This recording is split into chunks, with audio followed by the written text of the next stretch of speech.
सभी साथी को प्रणाम है, नमस्कार है। आज का जो क्लासेस होगा बीपीएससी टीआरई 4 को लेके, जो हम जीके जीएस का जो नोट्स आपको हम दे रहे हैं, 39 पेज का जो नोट्स है बीपीएससी टीआरई 4 में 1 से लेके 12वीं तक आप जिस भी क्लास के शिक्षक बनेंगे, वो हम 39 पेज के नोट्स में वन लाइनर फॉर्म में दे रहे हैं।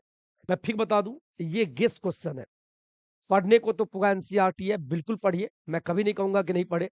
आप बढ़िया से पढ़े, बेहतरीन बेहतरीन तरीके से पढ़े। लेकिन जो मेरे पास जो अपना अनुभव है, अगर इसको पढ़ लेते हैं, तो बढ़िया प्रश्न आपको जीके जीएस में आपको ये टकरा जाएगा।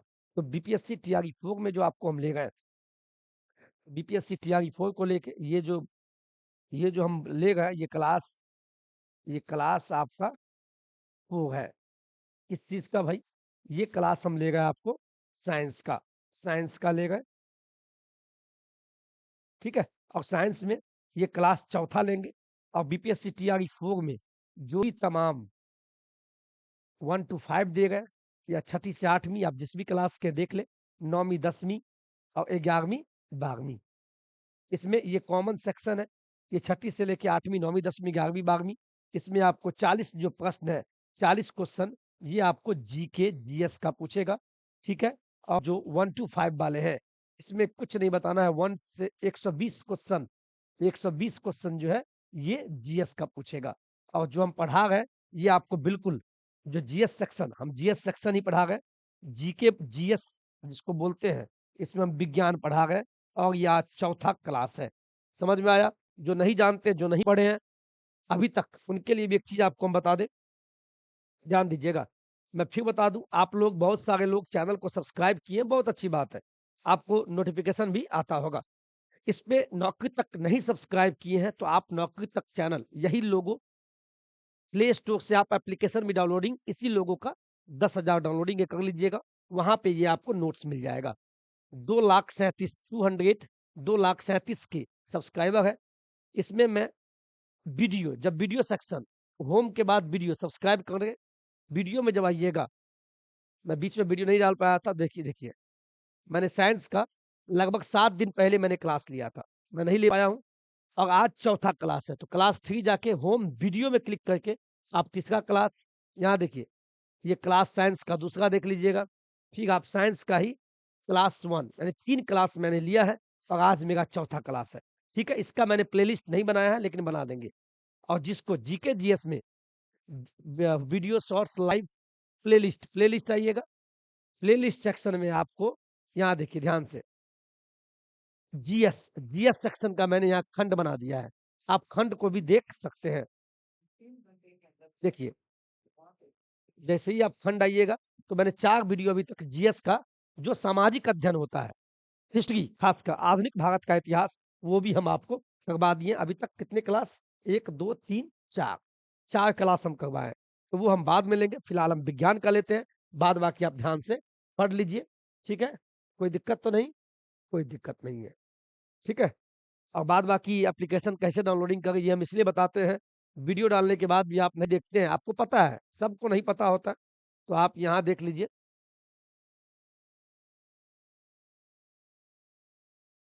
ठीक है?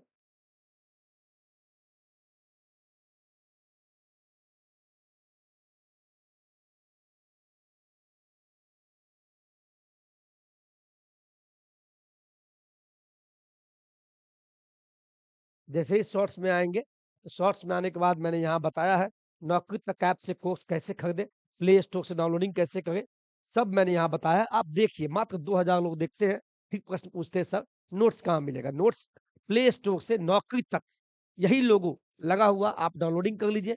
ये जो लोगो है, हम इसीलिए चिल्ला के बोल रहे हैं, कोई प्रमोशन नहीं है साहब, रियलिटी यही लोगो, यही नौकरी तक लिखा हुआ लोगो स्कैन के डाउनलोडिंग कीजिए। आप स्टूडेंट है, पेरेंट नहीं, स्टूडेंट पे क्लिक कीजिए, सब कुछ आपको मिल जाएगा। चलिए, हम क्लासेस को स्टार्ट करते हैं। समझ गए? सब्सक्राइब कर लीजिएगा, बेल आइकन दबा लीजिएगा। तो ये क्लास चौथा है। रेडी? क्लास चालू करें? कोई दिक्कत तो नहीं अभी तक?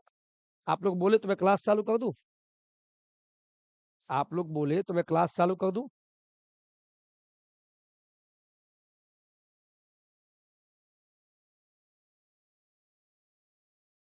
ये चौथा क्लास है, बेहतरीन होगा।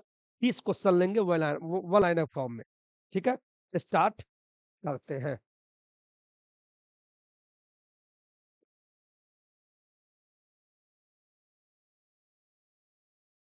चलिए, ये पहला क्वेश्चन है आज क्लास का। ये क्लास चौथा है। क्या ये? क्लास चौथा। और मैं जानता हूँ आप लोग नाराज भी होंगे, क्लास नहीं ले पाए थे। चलिए कोई बात नहीं, अगला क्लास यहाँ देखिए। प्रकाश संश्लेषण, इस शब्द का पता है आपको? जैसे हम लोग खाना बनाते हैं, खाना बनाते हैं कहाँ? गैस है, घर में आज गैस है, चूल्हा है। लेकिन जो पेड़ पौधा है, जिसको पादप बोलते हैं, पेड़ पौधा या पादप, वो खाना कैसे बनाता है? हम लोग तो देख नहीं पाते खाना कैसे बनाता है। तो पेड़ पौधा जो खाना बनाता है, वो जो विधि है, उसी को बोलते हैं प्रकाश संश्लेषण, या इसी का दूसरा नाम है फोटो फोटोसिंथेसिस। फोटोसिंथेसिस फोटोसिंथेसिस विधि के माध्यम से पेड़ पौधा खाना बनाती है।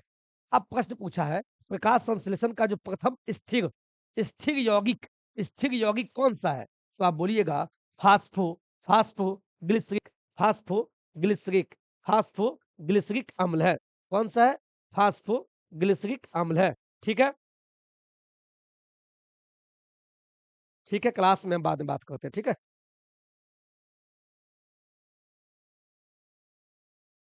तो कॉल आ गया था। तो प्रकाश संश्लेषण एक विधि है जिस विधि के माध्यम से पेड़ पौधा अपना खाना बनाती है। ठीक है, अब प्रश्न पूछता है प्रकाश संश्लेषण का प्रथम स्थिर यौगिक कौन सा है? प्रथम स्थिर यौगिक कौन सा है? तो आप बोलिएगा फास्फोग्लिसरिक अम्ल। ये क्या है? प्रकाश संश्लेषण का प्रथम स्थिर यौगिक है। ऐसे ही प्रश्न पूछेगा, चार ऑप्शन दे देगा तो याद है ये क्या है? फास्फोग्लिसरिक अम्ल। ये क्या है? ये एक प्रकार का प्रथम स्थिर यौगिक है। फिर बोलिएगा सर, पेड़ पौधा जो खाना बनाते हैं प्रकाश संश्लेषण विधि से, इस विधि में पेड़ पौधा को क्या क्या चाहिए? तो चार चीज चाहिए। हम ऑक्सीजन लेते हैं और कार्बन डाइऑक्साइड CO2 छोड़ते हैं।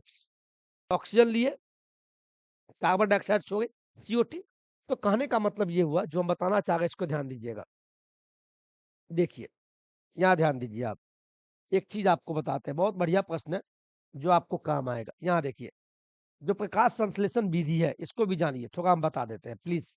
प्रकाश संश्लेषण प्रकाश संश्लेषण जो मैंने विधि बताया आपको, ये एक प्रकार का विधि है जिसके माध्यम से पेड़ पौधा खाना बनाता है। तो इस विधि में पौधा को चार चीज चाहिए। पहला CO2, दूसरा दूसरा जल। तो कहिएगा सर जल कहाँ से मिलेगा? तो पेड़ पौधा को जल जमीन से मिलेगा, नीचे से। और तीसरा क्लोरोफिल चाहिए। क्या चाहिए? Chloro chlorophyll. ये कहाँ पाया जाता है? पत्ती में। पत्ती, जो पत्ती होता है पेड़ पौधा में, जो हरियर का पत्ती होता है उसी में। और चौथा सूर्य का प्रकाश। सूर्य का प्रकाश सूर्य का प्रकाश। ये चार चीज किसी भी पेड़ पौधा, यानी यूं कहे पेड़ पौधा को ये चार चीज चाहिए, ये चार चीज चाहिए, तभी जाके कोई पेड़ पौधा अपना खाना बनाती है। पेड़ पौधा अपना खाना बनाती है। यही प्रश्न आपसे पूछा है कि क्या पूछा है भैया? आपसे पूछा है पेड़ पौधा अपना खाना किस विधि से बनाती है? तो कहिएगा प्रकाश संश्लेषण। और कहीं कहीं पर प्रकाश संश्लेषण नहीं होगा तो वहां पे लिखा रहेगा आपको फोटोसिंथेसिस। इंग्लिश में बोलते हैं फोटोसिंथेसिस। सिंथेसिस, इस विधि से। ठीक है, इस विधि में कौन सा सामान चाहिए पेड़ पौधा को खाना बनाने के लिए? तो चार चीज चाहिए। कौन कौन? CO2 का मतलब हुआ कार्बन डाइऑक्साइड। कार्बन डाइऑक्साइड जो हम छोड़ते हैं, ये ऑक्सीजन छोड़े तो कार्बन डाइऑक्साइड छोड़े, उसी को बोलते हैं CO2। ठीक है, दूसरा जल, तीसरा क्लोरोफिल जो पत्ती में पाया पाया जाता है, लीफ में, चौथा सूर्य का प्रकाश। ये चार चीज मिलेगा तभी पेड़ पौधा को कहीं कहीं पे इसका दूसरा नाम पादप बोलते हैं। पादप, पादप मतलब पेड़ पौधा, उसी का दूसरा नाम पादप है। कैसा लगा? अच्छा लगा? इसी के बारे में बेहतरीन लगा होगा, स्क्रीनशॉट ले लीजिए। तो आपसे पूछा है कि प्रकाश संश्लेषण, क्या पूछा है?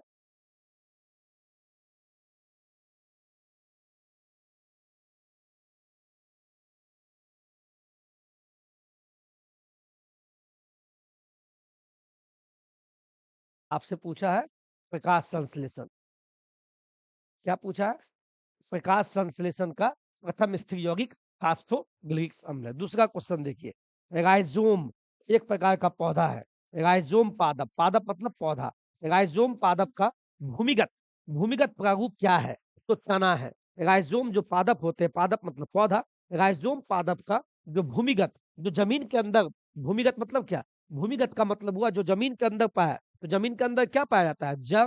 कोई भी पौधा होगा तो जड़ पाया जाता है। लेकिन एक पौधा है जिस पौधा का नाम है राइज़ोम, मैंने क्या बोला? राइज़ोम।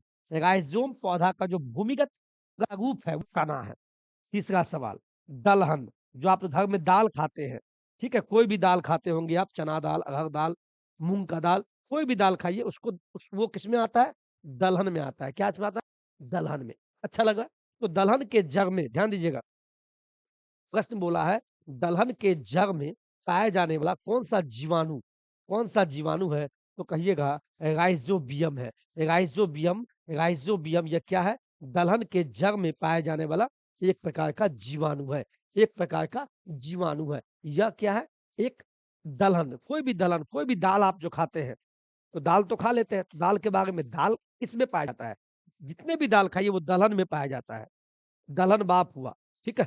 दलहन के बच्चे हुए। तो दलहन के जड़, जड़ मतलब जो ज़मीन के अंदर होता है। दलहन के जड़ में पाए जाने वाले जीवाणु कौन-सा है? राइज़ोबियम है। कौन-सा है? राइज़ोबियम है। आगे बढ़े।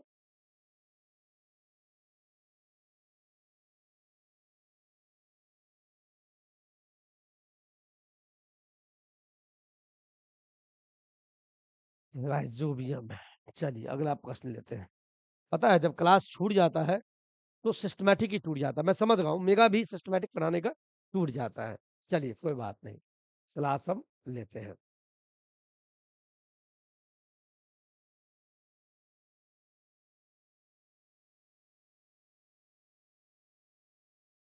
चलिए।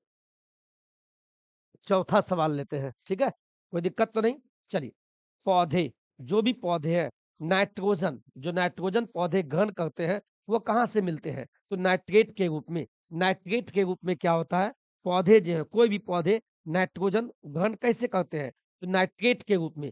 कोई भी पौधा हो, आम का हो, बगीचा हो या पीपल का पेड़ हो, कोई भी पौधा को जो नाइट्रोजन चाहिए, किस रूप में मिलता है? तो नाइट्रेट के रूप में मिलता है। कौन-सा रूप में? वेरी, वेरी इंपोर्टेंट प्रश्न है। ये प्रश्न आपको एग्ज़ाम में भी पूछ सकता है। वेरी, वेरी प्रश्न है। पौधे, कोई भी पौधे नाइट्रोजन जो ग्रहण करते हैं किस रूप में? नाइट्रेट, नौ से नाइट्रोजन, नौ से नाइट्रेट के रूप में पौधे जो है पौधे जो है पौधे कोई भी पौधा नाइट्रोजन ग्रहण करता है। कोई दिक्कत तो नहीं? कोई दिक्कत नहीं। चलिए आप लोग का सवाल भी है कि सर ये क्या बोलते हैं करंट अफेयर तो है नहीं नोट्स में। बिल्कुल, बिल्कुल ना घबरावें। मैं आपको स्पीडी एडिटोरिया का मैं करवा दूँगा, ठीक है? चलिए, आगे देखिए, अगला सवाल क्या बोलता है? पादपों, पादप का मतलब समझे? मैंने बताया ना पादप का मतलब होता है पौधा। पौधा को ही शुद्ध हिंदी में पादप भी बोलते हैं, ठीक है? इसी का दूसरा नाम है। चलिए, पादपों में जल तथा खनिज लवणों का जो संचालन होता है, किसके माध्यम से? जाइलम के द्वारा। Very, very important points. चूँकि कोई भी पौधा होता है उसमें जो जल तथा खनिज लवणों का जो संचालन होता है जाइलम के द्वारा। कोई भी पौधा आपको पता पता है पादप या पौधा बोलिए, कोई भी पौधा जो खाना बनाती है प्रकाश संश्लेषण विधि से, तो वो जल लेती है या खनिज लवण, तो ज़मीन से लेगा, जल कहाँ से मिलेगा? ज़मीन से। कोई भी खनिज लवण या नाइट्रोजन लेगा वो भी ज़मीन से लेगा। तो वो कैसे संचालन होता है? वो कैसे लेगा? तो जाइलम के द्वारा ही जल तथा खनिज लवण कोई भी पेड़-पौधा लेता है संचालन। तो किसी भी पेड़-पौधा में जो जल तथा खनिज लवण का जो संचालन होता है, वो कैसे होता है? तो कहिएगा जाइलम के द्वारा ही संचालन होता है। जाइलम के द्वारा ही संचालन होता है। कोई दिक्कत तो नहीं? चलिए। आगे बढ़ते हैं। अच्छा क्लास लग रहा है? बिल्कुल, बिल्कुल बढ़िया से पढ़िए, ठीक है?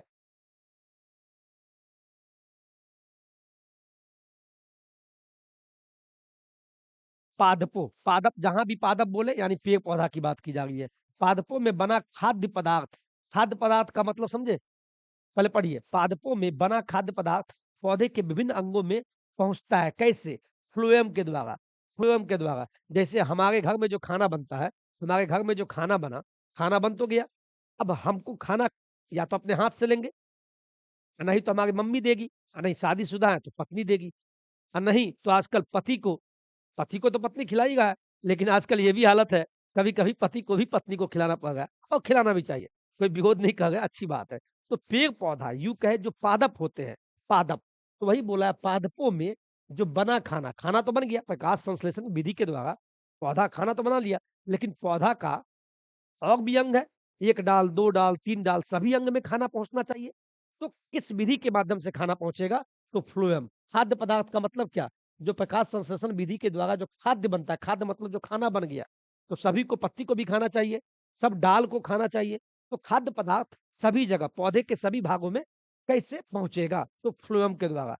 लेकिन जाइलम क्या करता है? अभी जो बताएँ, जाइलम के द्वारा कोई भी पादप या यूँ कहें पौधा, जल तथा खनिज लवण का संचालन होता है, जाइलम के द्वारा। लेकिन फ्लोएम फ्लोएम फ्लोएम के द्वारा क्या होता है? क्या होता है बोलिए ना? जो बना हुआ खाना है, वह सभी अंगों में पहुँचाया जाता है। ठीक है? कोई दिक्कत तो नहीं? चलिए आगे बढ़ते हैं। अच्छा लग गया क्लास? चलिए, वह यंत्र ऐसा कौन-सा इंस्ट्रूमेंट है? वह यंत्र जिसके द्वारा तने की वृद्धि, जो तना होता है पेड़-पौधे का, तने की वृद्धि दर नापी जाती है, वह कौन-सा यंत्र है? तो कहिएगा ऑक्सेनोमीटर, ऑक्सेनोमीटर, ऑक्सेनोमीटर, ऑक्सेनोमीटर ऐसा यंत्र है, जिस यंत्र के द्वारा किसी का किसी भी पौधा का पौधे के तने के वृद्धि की दर को बताया जाता है। यानी पौधा तो है, पौधा में जड़ है, तना है, तो उसमें जो तना का जो वृद्धि है, उसके दर को जो नापा जाता है किस यंत्र के द्वारा, कौन-सा मशीन, कौन-सा इंस्ट्रूमेंट के द्वारा? तो ऑक्सेनोमीटर। इसके बाद अगला प्रश्न है, आत्महत्या की थैली किसको कहा जाता है? लाइसोसोम को। आत्महत्या की थैली किसको कहा जाता है? लाइसोसोम को। Very very important. फिर अगला सवाल, लाइसोसोम की खोज किसने की? तो डी डुबे ने की। डी डुबे ने 1958 ईस्वी में लाइसोसोम की खोज की। आत्महत्या की थैली वेरी वेरी इंपॉर्टेंट।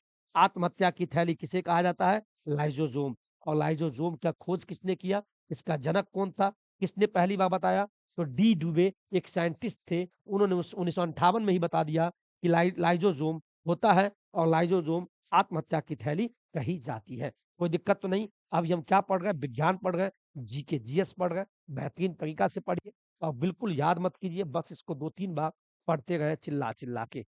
ठीक है? चलिए, अगला सवाल लीजिए। प्रोटीन, जो कहते हैं ना दाल में प्रोटीन है, सोयाबीन में प्रोटीन है, प्रोटीन खाना चाहिए, तो प्रोटीन की बात की गई है। प्रोटीन की फैक्ट्री, फैक्ट्री कहलाता है कौन? Ribosome. Very, very important. Protein की फैक्ट्री कौन कहलाता है? राइबोसोम। राइबोसोम क्या होता है? ये प्रोटीन की फैक्ट्री है। अगला सवाल, प्रोटीन का संश्लेषण, प्रोटीन का संश्लेषण कहाँ होता है? तो राइबोसोम के द्वारा। राइबोसोम के द्वारा ही प्रोटीन का संश्लेषण होता है। राइबोसोम के द्वारा ही क्या होता है? प्रोटीन का संश्लेषण होता है। राइबोसोम के द्वारा ही प्रोटीन का संश्लेषण होता है। सोए हुए हैं तो उठ जाइए साहब, प्लीज प्लीज प्लीज, आपके माता पिता की कसम है, पढ़ रहे हैं तो पढ़िए, नहीं तो वीडियो स्किप कीजिए, हट जाइए, नहीं तो अच्छे से पढ़िए प्लीज। तो प्रोटीन का संश्लेषण कैसे होता है? राइबोसोम के द्वारा। और प्रोटीन का फैक्ट्री कौन कहलाता है? तो राइबोसोम। राइबोसोम प्रोटीन का फैक्ट्री है। राइबोसोम यानी सारा प्रोटीन राइबोसोम में। और फिर प्रश्न पूछ रहा है प्रोटीन का संश्लेषण, यानी प्रोटीन कहाँ बनता है? तो राइबोसोम के द्वारा। कोई दिक्कत है? ऐसी प्रोटीन का बात हो तो राइबोसोम याद कर लीजिएगा। अब आते हैं DNA, very very important. DNA की खोज किसने किया? यूं कहे डीएनए का जनक किसको कहा जाता है? तो कहिएगा वाटसन एवं क्रिक, ये दो साइंटिस्ट है। वाटसन वाटसन एवं क्रिक, ये दो साइंटिस्ट है, इन्होंने डीएनए की खोज की। यूं कहे डीएनए, डीएनए का मतलब होता है, क्या होता है? Deoxy deoxy deoxy ribo nucleic acid, deoxyribo nucleic acid, deoxyribo nucleic acid, deoxyribo nucleic acid full form हो गया इसका। इसकी खोज वाटसन एवं क्रिक, तो दो साइंटिस्ट थे, इन्होंने डीएनए की खोज की थी। अगला सवाल, डीएनए का संश्लेषण का प्रतिपादन किसने किया? प्रश्न यहाँ घुमा देगा जब बोलेगा डीएनए संश्लेषण। जब डीएनए के साथ में संश्लेषण जुड़ जाए, डीएनए के साथ में संश्लेषण जुड़ जाए, तब इसका आंसर बदल जाएगा। ध्यान रहे, डीएनए संश्लेषण का जो प्रतिपादन किया, इसके बारे में बताया किसने? कॉर्न कॉर्न बर्ग। कॉर्न बर्ग ने डीएनए संश्लेषण के बारे में बताया, डीएनए संश्लेषण के बारे में बताया। लेकिन जब बोलेगा डीएनए की खोज किसने किया, डीएनए का पिता कौन था, डीएनए का जनक कौन था, तो कहिएगा वाटसन एवं क्रिक ने। लेकिन जैसे ही डीएनए के साथ में संश्लेषण का बात किया जाए, डीएनए संश्लेषण का प्रतिपादन किसने किया, तो कहिएगा थॉर्नबर्ग ने। थॉर्नबर्ग ने किया। डीएनए का फुल फॉर्म क्या होता है? डीएनए का फुल फॉर्म क्या होता है मेरे दोस्त? तो कहिएगा डीएनए का फुल फॉर्म क्या होता है? डीएनए का फुल फॉर्म होता है, आपसे पूछ देगा जो डीएनए, ये डीएनए का फुल फॉर्म क्या होता है, तो बोलिएगा D, deoxyribonucleic, nucleic acid. D से deoxyribonucleic, N आ गया ना, एन न्यूक्लिक, ए से एसिड, ए से एसिड, ए से एसिड। अब आपसे जनक पूछेगा, जनक, जनक, इसके जनक कौन है, इसके पिता कौन है, किसने खोजा, या खोजकर्ता कौन है, किसने खोज किया, तो कौन कहिएगा, बोलिए ना, वाटसन, वाटसन बोलिए ना, प्लीज बोलिए ना, वाटसन। वो यानी दो व्यक्ति ने, वाटसन और एक का नाम था, तो ये दो व्यक्ति ने किया। लेकिन फिर तीसरा सवाल बोलेगा, बोलेगा डीएनए संश्लेषण, डीएनए संश्लेषण की बात करें, हम बार बार बोल रहे, ये प्रश्न पूछ सकता है, डीएनए संश्लेषण, डीएनए के साथ में संश्लेषण जोड़ दे, इसका प्रतिपादन किसने किया, तो कहिएगा कॉर्न, कॉर्न बर्ग ने। देखिए तो यहां से चार प्रश्न बन गया, पहला डीएनए का फुल फॉर्म, दूसरा, दूसरा जनक और या पिता का है, और तीसरा ये। देखिए तो कितना बेहतरीन सवाल है, स्क्रीनशॉट लीजिए आप, ले लिए, चलिए। यहाँ तक कोई दिक्कत तो नहीं, थके तो नहीं, बिल्कुल नहीं थकिए, थकना मना है। और फिर बोलेंगे सर बहाली कब आएगा, बीपीएससी तैयारी 4 कब आएगा, हम नहीं पढ़ेंगे सर। आप लोग नाटक किए हुए हैं, बिल्कुल आपको जो लगता है नाटक, आप फिल्म भी देखते हैं वो भी नाटक कर रहा है, अगर आप टीचर को भी बोल रहे हैं नाटक कर रहा है, तो बिल्कुल हम नाटक कर रहे हैं। आप भी एक नाटक का एक भाग है, आप भी एक एक्टर है, आप भी पिता के साथ एक्टिंग कर रहे हैं, पिताजी आपको पढ़ने भेज रहे हैं, आप नाटक कर रहे हैं, पढ़ नहीं रहे हैं। तो सभी दुनिया में भगवान ने यहाँ भेजा है हम सबको नाटक करने के लिए, यहाँ एक्टिंग चल रहा है, तो आप जिस रूप में लेना पढ़ने वाले पढ़ लीजिए। और बिल्कुल ये चौथा क्लास है, 39 पेज का नोट्स है, हम फिर बोल दें, और आपको ये प्ले स्टोर से मिल जाएगा, प्ले स्टोर से नौकरी तक एप्लीकेशन डाउनलोडिंग कर लीजिएगा। कोई दिक्कत तो नहीं, कोई दिक्कत तो नहीं, चलिए कोई दिक्कत नहीं है।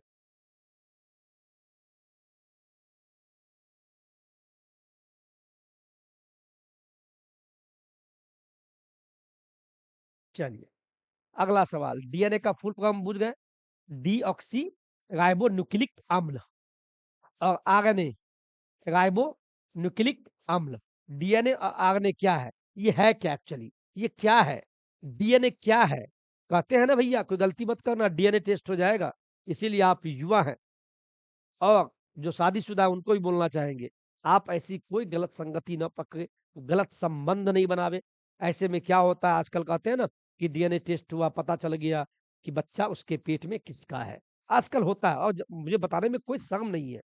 तो इसीलिए आप अपने सेफ्टी का ख्याल रखें, और गलत संगति में पड़ के गलत कदम नहीं उठाएं, नहीं तो फंसेंगे। और बिना मन चाहे नहीं, अन चाहे आप किसी को गर्भ धारण कर देते हैं, फिर आप उस बच्चे के बाप होते हैं, और फिर आप कहते हैं कि मैं बाप नहीं हूं उसका, जिसको हम रेप बोल देते हैं, यूँ कहे तो आपका डीएनए टेस्ट होता है।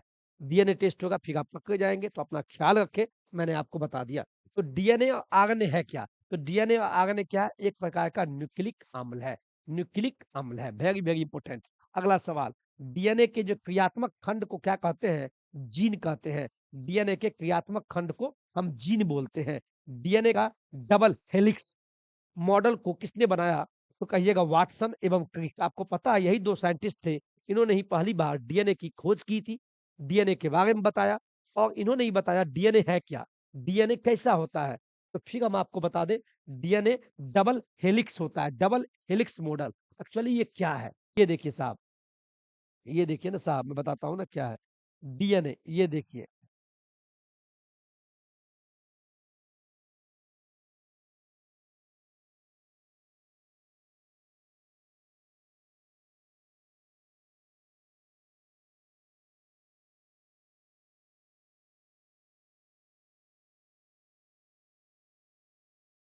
ये इसी को बोलते हैं, देखिए, ये एक हो गया साँप की तरह डबल, देखिए ये एक हो गया, और ये पीला वाला दूसरा हो गया। तो एक ये हो गया, देखिए 2 फॉर्म, इसी को डबल हेलिक्स मॉडल बोलते हैं। डबल साँप की तरह आकार, helix, helix, double helix model, double helix model बोलते हैं। देखिए ना, एक ये हो गया सांप की तरह, सांप की तरह, एक ये, ऐसे-ऐसे, एक ये, एक ये, डबल हेलिक्स मॉडल। डीएनए का फॉर्म कैसा होता है? कैसा मॉडल होता है? तो कहिएगा डबल हेलिक्स मॉडल होता है। इसका प्रतिपादन किसने किया? वाटसन एवं क्रिक ने। चूँकि वाटसन एवं क्रिक ये 2 साइंटिस्ट ने ही इसकी खोज की और इन्होंने बताया कि ये जो डीएनए होता है, ये जो डीएनए होता है, ये जो डीएनए होता है, यह डबल हेलिक्स मॉडल होता है। चलिए, कोई दिक्कत तो नहीं? कोई दिक्कत तो नहीं? चलिए, आगे बढ़े? आगे बढ़ते हैं।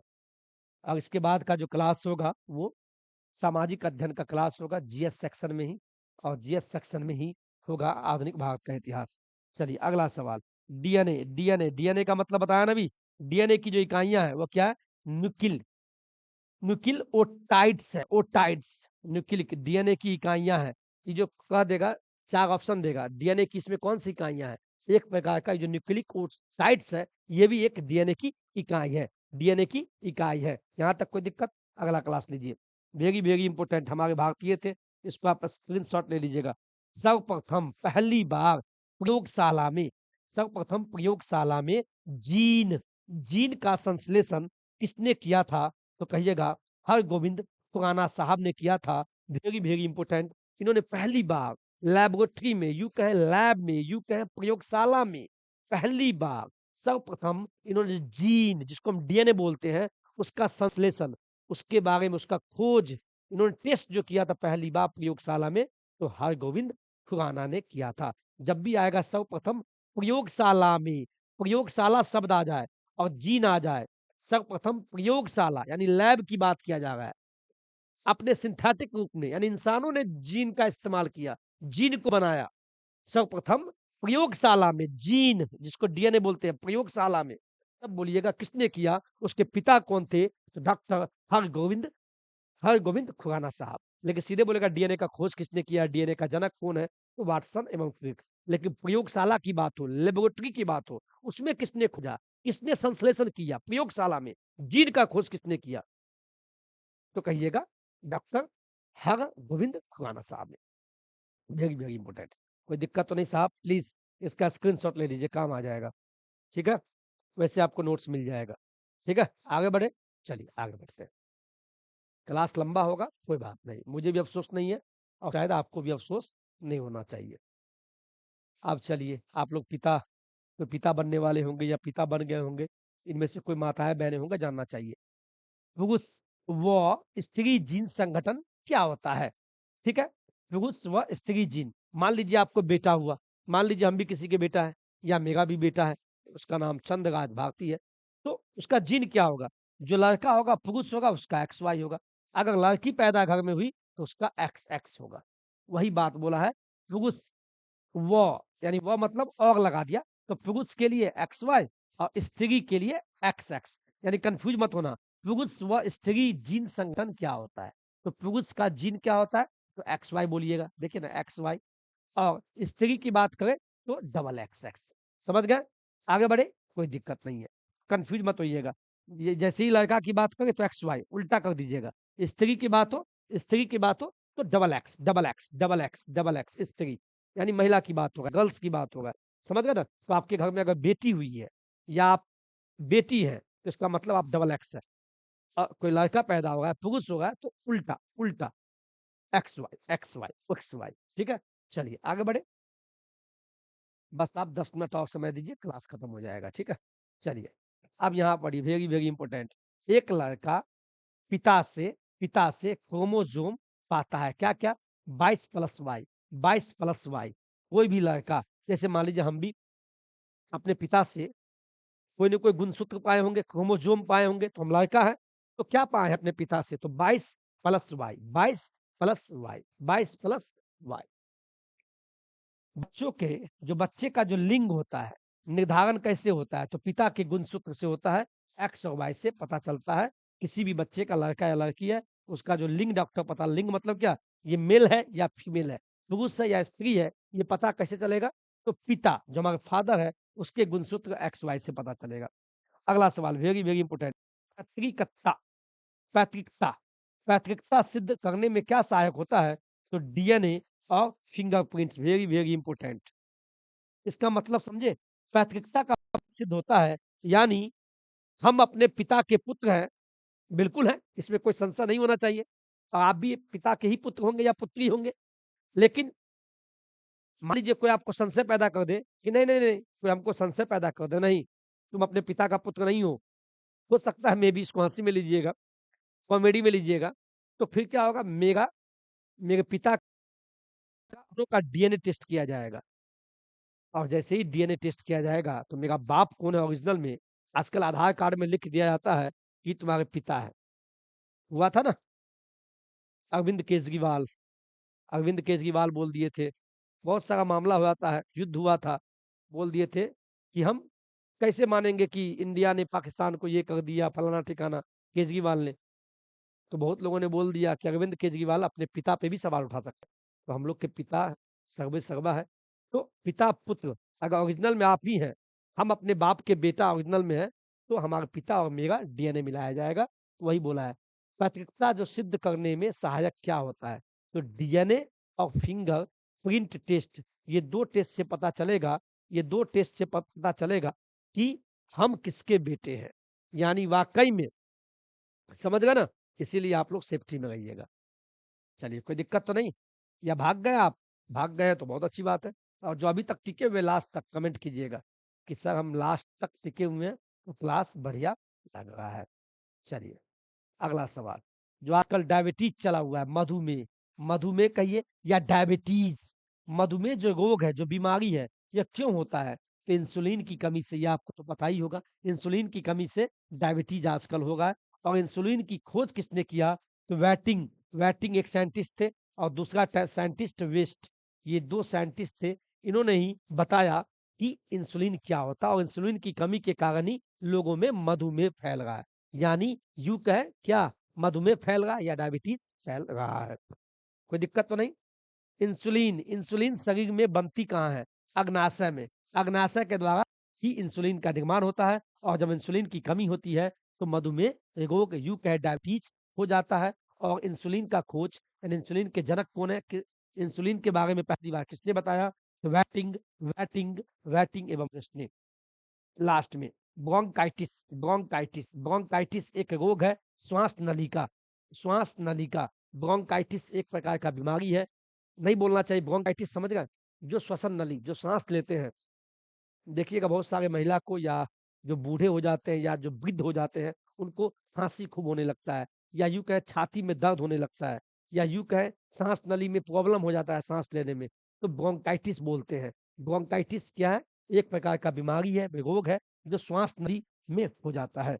पेप्सीन, पेप्सीन का एक उदाहरण है एंजाइम। एंजाइम क्या है? एंजाइम, एंजाइम पेप्सीन का एक उदाहरण है। एंजाइम क्या है? ये एक पेप्सीन का एक उदाहरण है। एंजाइम क्या है? एंजाइम, एंजाइम की बात कर रहे हैं, और ये एंजाइम जो है पेप्सिन का एक उदाहरण है। अगला सवाल, दूध में नहीं पाए जाने वाले कौन सा विटामिन है? जो आप दूध पीते हैं घर में, तो उसमें सी, विटामिन सी जो है दूध में नहीं पाया जाता है। विटामिन सी जो है दूध में नहीं पाया जाता है, और दूध में कैल्शियम पाया जाता है। और आपको बता दें, जो आपका दांत है, और जो अपने बॉडी का 206 हड्डियां हैं, इसमें कौन से दो दो धातु पाए जाते हैं? मैंने पढ़ाया है, कमेंट अवश्य कीजिएगा, तो मुझे लगेगा कि आपने पढ़ा है।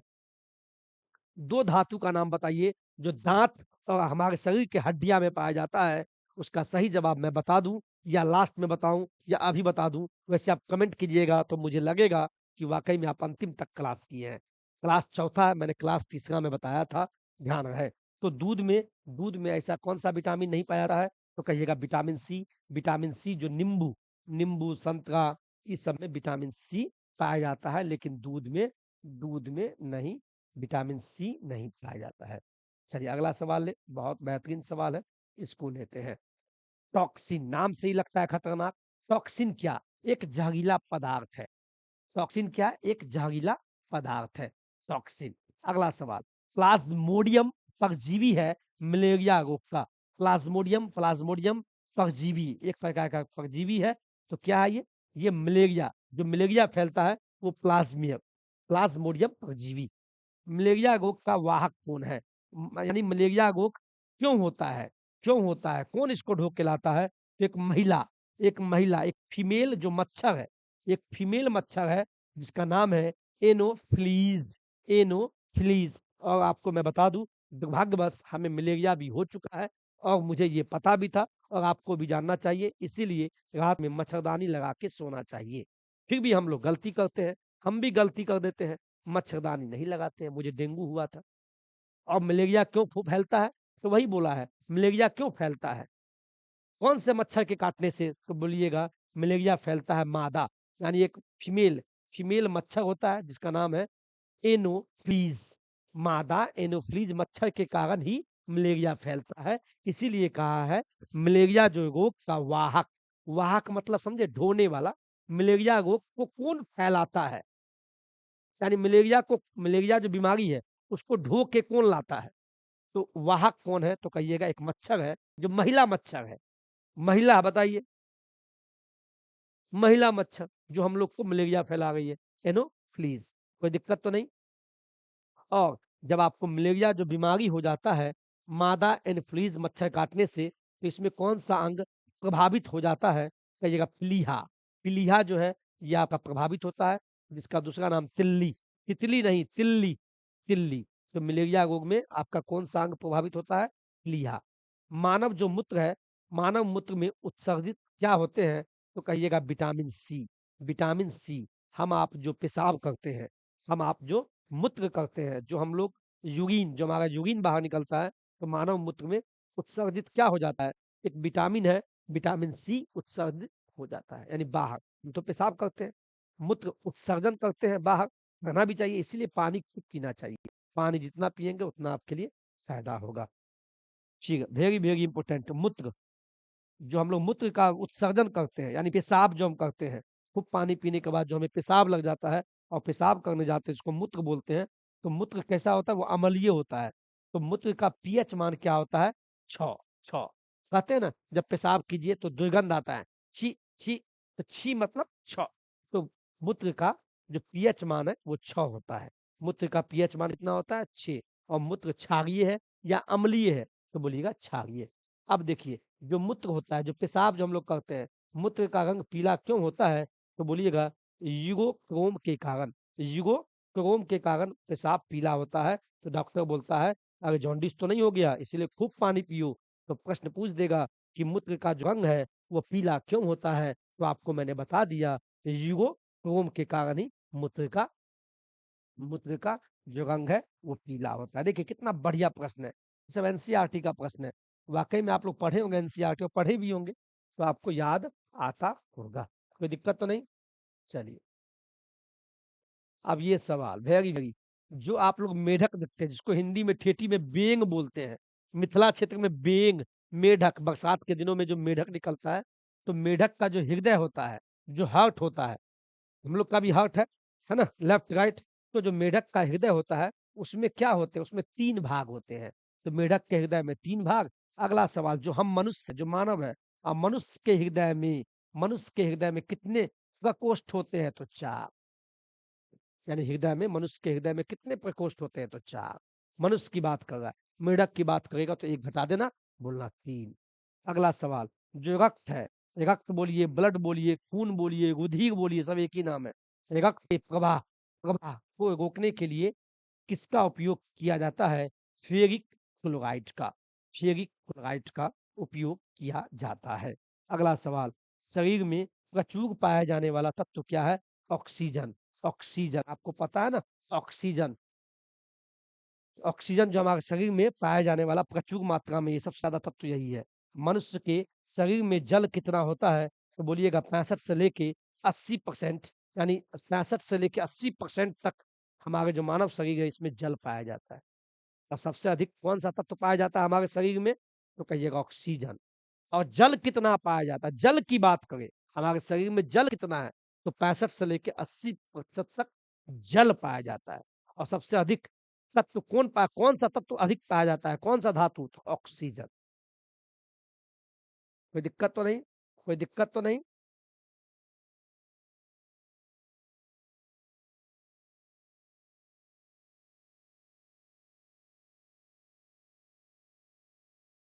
चलिए अंतिम सवाल लेते हैं। वेरी वेरी इंपॉर्टेंट, इसका जवाब दीजिएगा, चैट जीपीटी से मत दीजिएगा। मानव जो शरीर है, जो हम लोग का शरीर है, उसका सामान्य तापमान कितना होता है? सामान्य तापमान कितना होता है? इसका जवाब मुझे कमेंट में चाहिए, कमेंट में इसका जवाब चाहिए। और मुझे लगता है कि आप लोग अंत तक बने होंगे, तो बिल्कुल मेरा आपका जवाब हम सुनना चाहेंगे। तो अपना जवाब फ़ारेनहाइट में दीजिएगा और साथ में डिग्री सेल्सियस में कितना होता है, दोनों में जवाब हमें कमेंट चाहिए। तो मुझे लगेगा कि मेरी जो सफलताएँ हैं, आप वाक़ई में पढ़ रहे हैं। तो मैंने क्या बोला, ये जीके जीएस का ये नोट्स आप प्ले स्टोर से नौकरी तक डाउनलोडिंग कर लीजिए और जब डाउनलोडिंग करते हैं तो वहाँ पूछेगा, आप अपना नंबर डालना। जब आप पूछेगा व्हाट्सएप और अनदर नंबर, तो अनदर नंबर पे क्लिक करके अपना नंबर, कोई भी एप्लीकेशन पहले देखिए क्या बोल रहा है। Another use another number, WhatsApp नहीं, उसमें अपना नंबर डालिए, ओटीपी आएगा, अपना नाम डालिए, ईमेल डालिए तो ठीक है, नहीं तो कोई बात नहीं। और वहाँ पे रामबाण बुक करके ये नोट्स होगा। नहीं पता है तो प्ले स्टोर से आप सब कुछ देख लीजिएगा। ये नोट्स आपको मिल जाएगा, नहीं तो आप पढ़ भी सकते हैं। अगला क्लास आपका आधुनिक भारत का इतिहास का लेंगे, आधुनिक भारत का इतिहास का लेंगे। वो भी क्लास आपको हम कितना ले लिए? 1, 2, 3, चौथा, चौथा क्लास आपको हम लेंगे। ठीक है? कोई दिक्कत तो नहीं? चौथा क्लास लेंगे। ये आपको विज्ञान का हो गया। कोई दिक्कत? कोई दिक्कत नहीं है।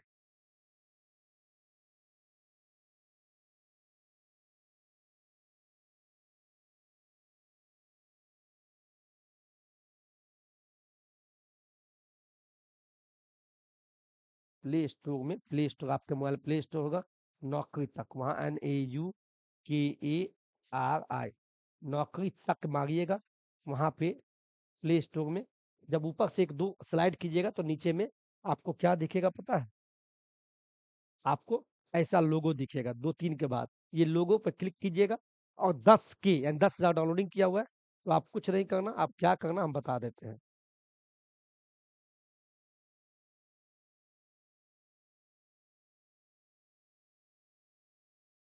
ठीक है?